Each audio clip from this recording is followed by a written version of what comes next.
હવે બીજા પ્રશ્નની અંદર આપણે ગુણોત્તર આપ્યો છે, એની આપણે ટકાવારીમાં રૂપાંતર કરવાનું છે.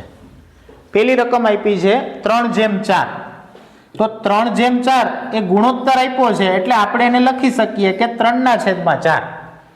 તો આ એક અપૂર્ણાંક થઈ ગયો. હવે અપૂર્ણાંકને ટકાવારીની અંદર ફેરવવો હોય તો આપણે એને 100 વડે ગુણવા પડે.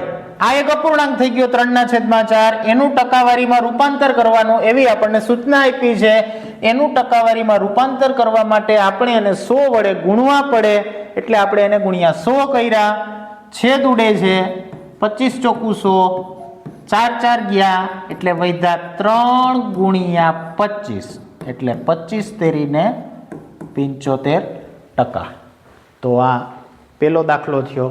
એના પછી બીજો દાખલો આપને આપ્યો છે 2/3.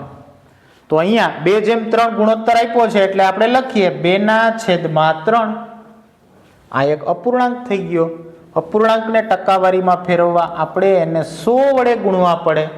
હવે 100 અને 3 છેદ ઉડતા નથી એટલે 2 ગુણ્યા 100 એટલે 200/3.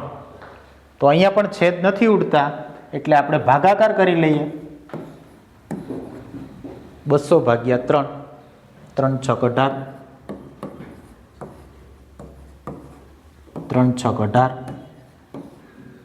હવે આ દાખલો ચાલ્યા જ રાખશે, આપણે અટકી જવાનું છે.